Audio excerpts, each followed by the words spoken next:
원리로 이해하는 양쌤의 중학교 과학인강 6. 암석의 종류는 다양해 두 번째 시간 공부를 하겠습니다. 지난 시간에는 화성암에 대해서 알아봤는데요. 이번 시간에는 퇴적암에 대해서 알아보도록 할게요. 퇴적암은 쌓다퇴, 쌓다적, 바위 암자니까 말 그대로 쌓여서 만들어진 암석을 퇴적암이라고 얘기하는 거예요. 그래서 1번에 퇴적암의 생성 과정에 대해서 알아보도록 할게요. 지표에 있는 암석은 오랜 시간이 지나면 물, 바람, 생물 등에 의해서 풍화가 되는데 이 풍화는 부서지는 걸 얘기하고요. 그리고 침식작용이 일어나는데 침식작용은 깎이는 걸 얘기해요. 이렇게 풍화와 침식작용을 받으면 암석이 잘게 부서지게 되는 거예요. 그런 다음에 부서진 암석은 강물이나 바람에 실려서 운반되는 거예요. 그래서 부서진 암석이 이렇게 운반이 되다가 바다나 호수 바닥에 쌓이게 되어요. 이렇게 쌓이는 거를 퇴적이라고 하는 거고요. 이런 식으로 쌓인 물질을 퇴적물, 그러니까 쌓인 물질, 퇴적물이라고 얘기하는 거예요. 그래서 그림처럼 퇴적물이 쌓이는 퇴적 과정을 거치게 되고요. 그러다가 퇴적물이 계속 쌓이게 되면 이 쌓인 퇴적물이 두꺼워지잖아요. 그러면 먼저 쌓인 아래층의 퇴적물이 나중에 쌓인 위층의 퇴적물의 무게에 눌려서 이 퇴적물 입자 사이의 간격이 좁아지게 되겠죠. 이거를 다져짐이라고 부르는 거예요. 그런데 다져질 때 퇴적물 입자 사이에 있는 물이 빠져나가게 되고요. 그때 물에 녹아있던 광물 성분, 대표적으로 석회질 물질이나 규산질 물질 같은 이런 광물 성분이 가라앉아서 입자들 사이에 이 작은 틈을 채우면서 입자들을 붙이게 되어요. 그래서 이처럼 광물 성분이 채워지면서 퇴적물을 붙인다는 건데요. 이런 과정을 굳어짐이라고 해요.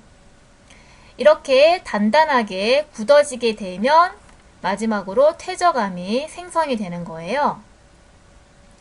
그래서 퇴적암의 생성 과정을 정리해보면 풍화, 침식, 운반, 퇴적, 다져짐, 굳어짐, 퇴적암 생성 이 과정으로 퇴적암이 만들어지게 되는 거예요. 그러면 여기까지 애니메이션을 보도록 할게요.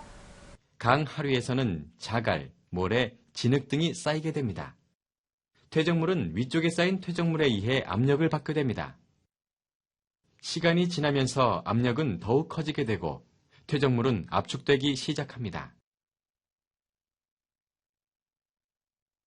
오랜 시간이 지나면서 퇴적물이 굳어지면 퇴적암이 만들어지게 됩니다.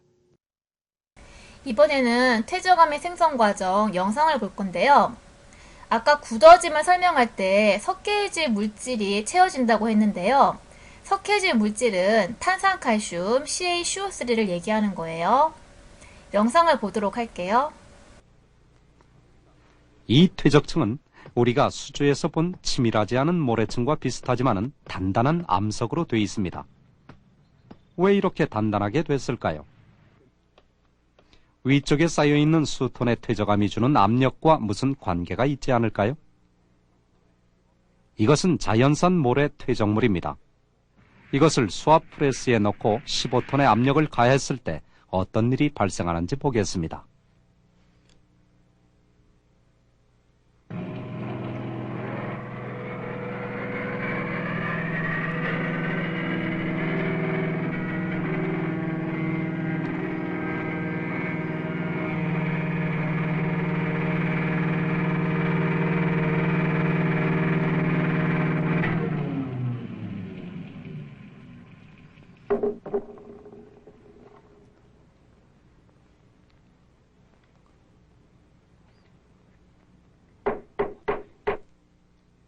압력은 치밀하지 않은 퇴적물을 단단한 암석으로 만드는 데 도움을 주지만은 퇴적물을 진정한 암석으로 만드는 데에는 또 다른 무엇이 더 필요한 것 같습니다.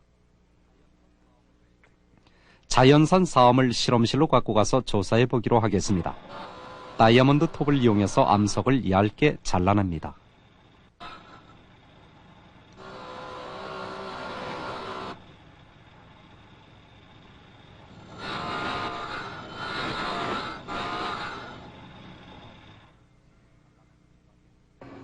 잘라낸 조각의 한쪽 면을 갈아서 잘 닦습니다. 그리고 나서 이것을 슬라이드 글라스 위에 놓습니다. 계속 갈아서 암석의 두께가 400분의 1cm가 되도록 만듭니다. 마지막으로 그 위에 커버 글라스를 덮습니다.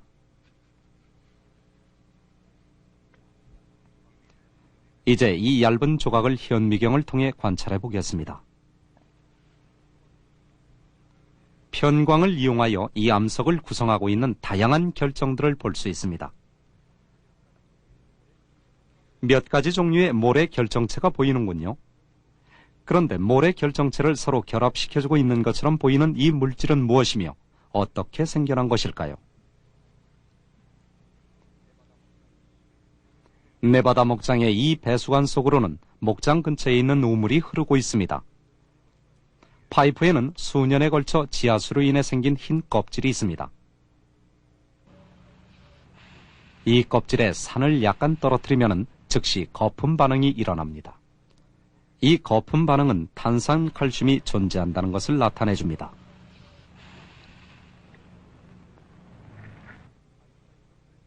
이것은 파이프가 있던 목장 바로 위에 위치한 언덕의 한 바위입니다. 바위 위에 산을 떨어뜨리면 역시 거품 반응이 일어납니다. 바위에 탄산칼슘이 섞여 있는 것입니다. 파이프의 경우처럼 지하수가 바위에도 탄산칼슘을 퇴적시킨 것일까요?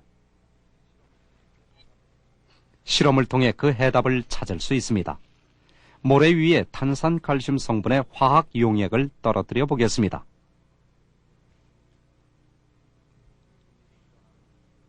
무슨 일이 일어나는지 현미경으로 관찰해 봅시다.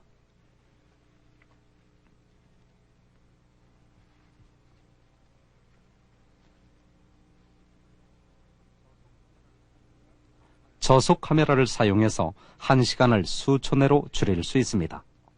모래알 사이의 공간으로 투명한 물질이 서서히 생겨나면서 모래알들이 결합되고 있습니다.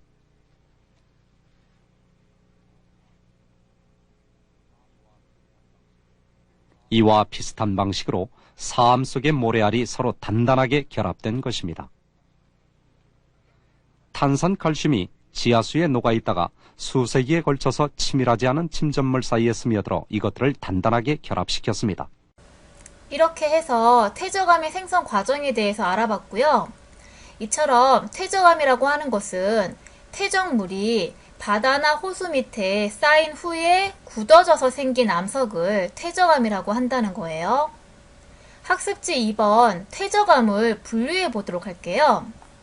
퇴적암은 퇴적물의 크기와 퇴적물의 종류에 따라서 퇴적암을 분류할 수가 있어요.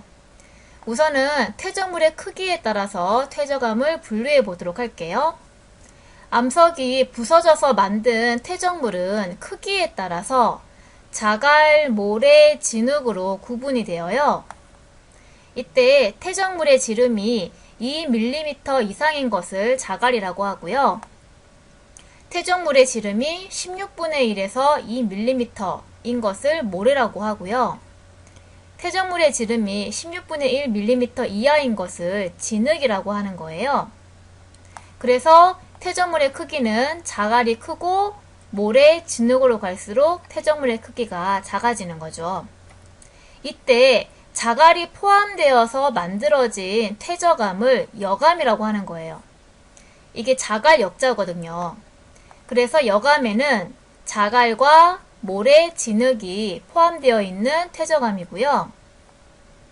그리고 모래가 포함되어서 만들어진 퇴적암을 사암이라고 해요. 이 사자가 모래사자예요. 그래서 사암에는 모래와 진흙이 포함되어 있는 거고요. 진흙으로 만들어진 퇴적암을 쉘이라고 해요. 여기 써있죠. 이번에는 퇴적물의 종류에 따라서 퇴적암을 분류해 보도록 할게요. 이것은 산호가 보이는 석회암이고요. 이것은 조개가 보이는 석회암인데요. 이렇게 산호나 조개가 죽으면 그 생물의 유해가 바닥에 쌓이게 되잖아요. 이때 유해라고 하는 것은 죽은 생물체의 몸체를 얘기하는 거예요. 그랬을 때 이 산호나 조개 껍데기는 석회질 물질인 탄산칼슘 CaCO3로 이루어져 있는데요. 이런 것이 바닥에 쌓인다거나 혹은 물에 녹아있는 석회질 물질이 가라앉아서 바다나 호수 바닥에 쌓일 수가 있어요. 그렇게 석회질 물질이 쌓여서 굳어진 퇴적암을 석회암이라고 하는 거예요. 말 그대로 석회질 물질이 퇴적암이 됐으니까 석회암이라고 얘기를 하는 거예요. 화산이 폭발하고 나서 화산재가 이렇게 쌓이거든요. 이 화산재가 쌓여서 굳어진 퇴적암을 응회암이라고 해요. 여기 써 있고요. 건조한 지역의 호수나 바다에서는 물이 증발하고 남는 소금, 염화나트륨 NaCl이죠. 이것이 쌓여서 굳어진 퇴적암이 생기는데 이것을 암염이라고 하는 거예요. 이 염이 소금 염자잖아요. 정리하자면 퇴적물의 종류가 석회질 물질인 퇴적암이 석회암, 퇴적물의 종류가 화산재인 퇴적암이 응회암, 퇴적물의 종류가 소금인 퇴적암이 암염인 거예요. 학습지 3번에 퇴적암의 특징에 대해서 알아볼게요. 퇴적암의 주된 특징은 층리와 화석이 있다는 건데요. 우선 층리부터 알아볼게요. 사진에서 보는 바와 같이 이렇게 종류나 크기가 다른 퇴적물이 쌓여서 만들어지면 평행한 줄무늬가 생기잖아요. 이런 평행한 줄무늬를 층리라고 하는 거예요. 말 그대로 층이 져 있으니까 층리라고 하는 거예요. 이렇게 퇴적암은 층리가 보이는 특징을 가지고 있어요. 그러면 층리에 대한 애니메이션을 볼게요. 이렇게 종류나 크기가 다른 퇴적물이 쌓여서 만들어진 평행한 줄무늬, 이것을 층리라고 한다는 거예요. 이번에는 층리가 생기는 이유에 대한 영상을 볼게요. 약 30년 동안 강물이 퇴적물을 이곳 저수지로 운반해오고 있습니다. 저수지의 물을 모두 빼면 퇴적물이 어떻게 됐는지 알 수 있겠죠.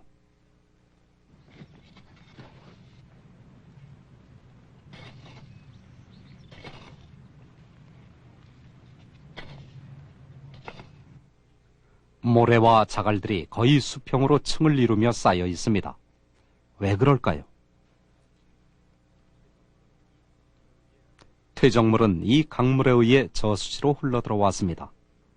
퇴적물이 잔잔한 물로 흘러들어와서 어떤 일이 생겼을까요? 이것은 저수지로 흘러들어오는 강물을 재현한 간단한 모형입니다. 협곡을 따라 흐르는 물은 정상적인 강물의 흐름을 나타냅니다. 이제 물살이 여러 가지 퇴적물을 쓸어내립니다. 개울이 흐르다가 잔잔한 물과 만나면 물살이 약해지고 퇴적물이 가라앉습니다. 개울이 진행 방향을 바꾸면 퇴적물은 새로운 곳에 쌓이게 됩니다. 이런 식의 과정이 계속 반복됩니다.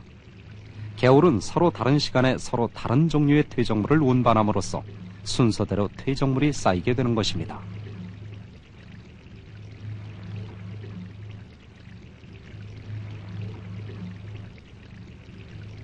이러한 계속적인 변화의 결과는 무엇일까요?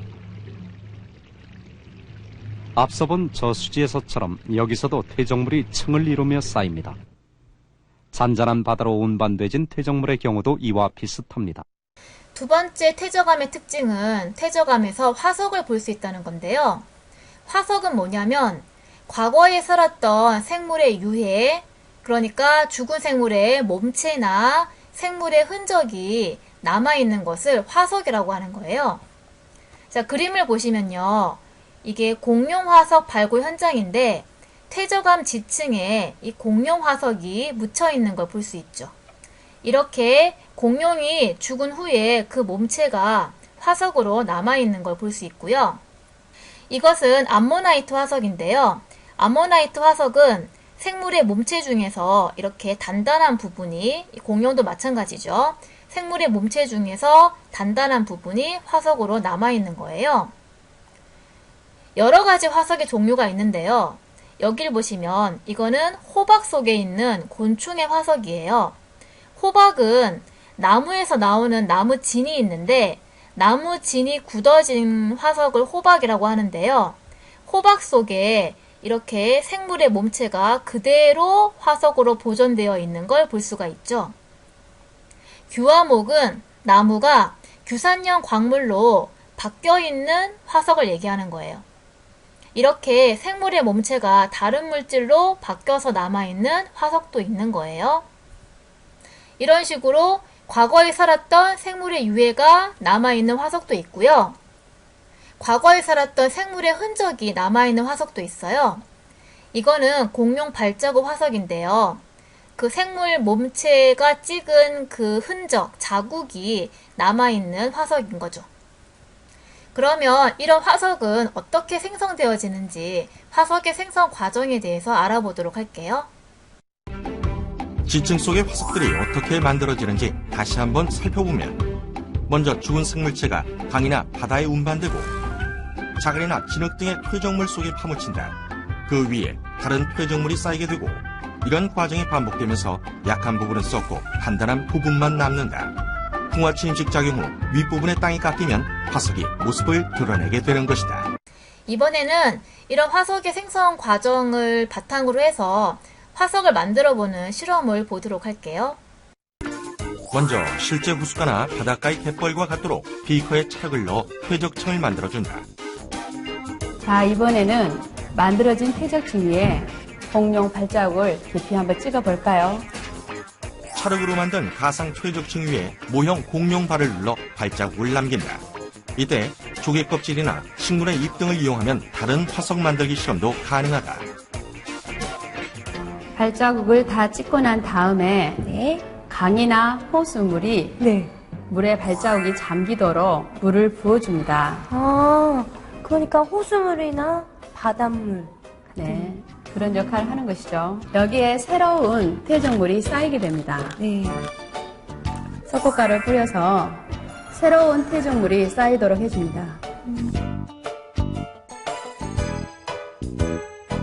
자, 퇴적물들이 수면 아래로 쌓여서 굳어가는 게 보이시죠? 네. 이 지층들이 지각 변동을 받아서 점점 수면 위로 드러나는 과정을 물을 부어서 표현해 보도록 하겠습니다. 발자국이 남겨진 퇴적층 위로 새로운 퇴적물이 쌓이고 다시 건조 과정의 반복을 통해 지각 변동이 일어난다. 실험에서 비커의 물을 따라내는 과정이 곧 지각 변동의 역할을 보여주는 것이다. 이제 이 지층이 풍화 침식을 받은 뒤에 밑에 지층에 화석이 어떻게 만들어진지 보기 위해서 이 비커를 한번 깨볼 거거든요. 그때 여러분들 다치지 않게 조심하세요. 네. 발자국이 남겨진 퇴적층의 지각 변동과 풍화 침식 과정을 모의 실험한 비커를 깨뜨려 퇴적층을 관찰한다. 자, 결과가 어떻게 됐는지 우리 한번 볼까요? 네. 우와! 화석이 나왔어요. 여기 있는 거나 여기 있는 거나 둘 다 화석이라고 합니다. 아래에 있는 화석은 몰드, 위에 있는 것은 캐스트라고 하지요. 화석은 고생물 중 극히 일부가 이런 화석화 작용을 받아서 만들어진 것입니다. 이렇게 화석이 생성되어지는 과정을 봤고요. 화석은 퇴적암에서 볼 수 있는 특징이에요. 그러면 화석이 화성암이나 변성암 같은 다른 암석에서는 발견되지 않는데요. 그 이유는 뭐냐면요. 화성암은 지난 시간에 배웠잖아요. 암석이 녹은 마그마가 식어서 생성된 암석이잖아요. 그러니까 암석이 녹을 때 화석도 녹았기 때문에 화성암에는 화석이 있을 수가 없는 거죠. 그리고 변성암은 다음 시간에 배우겠지만 변성암은 암석이 높은 압력과 열을 받아서 생성된 암석이거든요. 이렇게 암석이 높은 압력과 열을 받으면 화석이 파손되어 버리겠죠. 그래서 변성암에서도 화석을 발견하기가 어려운 거예요. 그래서 화석은 퇴적암에서만 주로 발견되어지는 거예요. 퇴적암의 특징 세 번째는 퇴적암이 만들어진 과거의 환경을 알 수 있다는 거예요. 예를 들어서 응애암이 발견된 지역이면 이 응애암은 화산재가 쌓여서 굳어진 퇴적암이잖아요. 그러면 이 지역에는 과거에 화산활동이 있었겠다는 것을 알 수가 있는 거죠.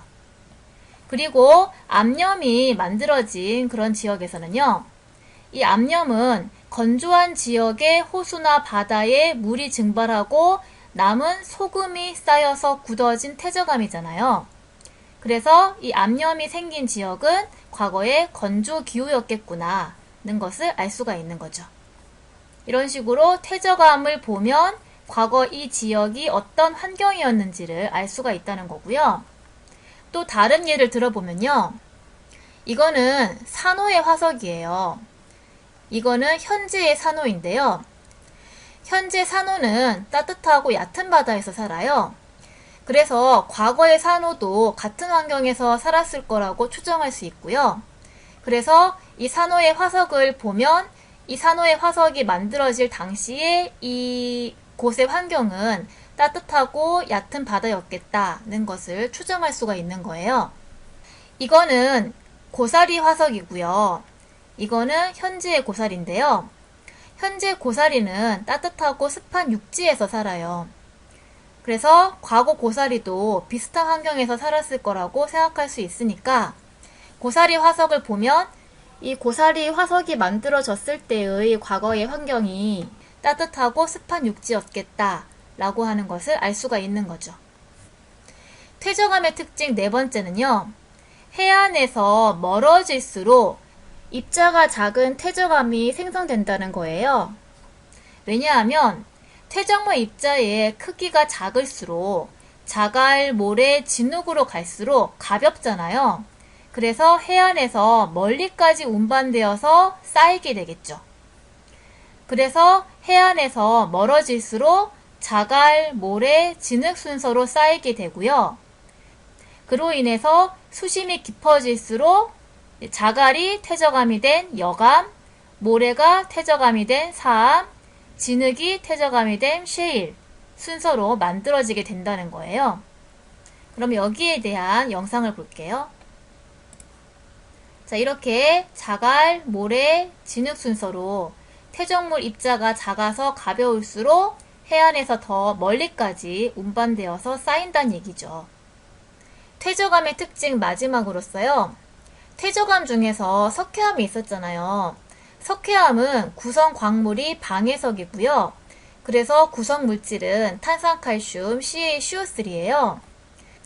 그래서 석회암에 묽은 염산을 뿌리게 되면 석회암은 CaCO3로 이루어져 있으니까 이 탄산칼슘이 묽은 염산과 반응하게 되면 이산화탄소 기체가 발생하잖아요. 그래서 석회암에서 이 이산화탄소 기체 때문에 거품이 발생하는 걸 볼 수가 있어요.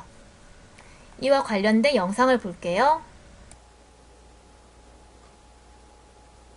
묽은 염산을 떨어뜨렸을 때 거품이 발생하는 암석은 석회암입니다. 이때 발생하는 기체는 이산화탄소입니다. 실제로 여기에서 발생하는 기체가 이산화탄소임을 확인하기 위해서 석회암을 조각낸 다음 시험관에 넣고 이 시험관에 염산을 떨어뜨린 다음 여기서 발생하는 기체를 모아 석회수에 통과시켜 보도록 하겠습니다. 석회수가 뿌옇게 흐려진다면 이산화탄소가 분명하겠죠.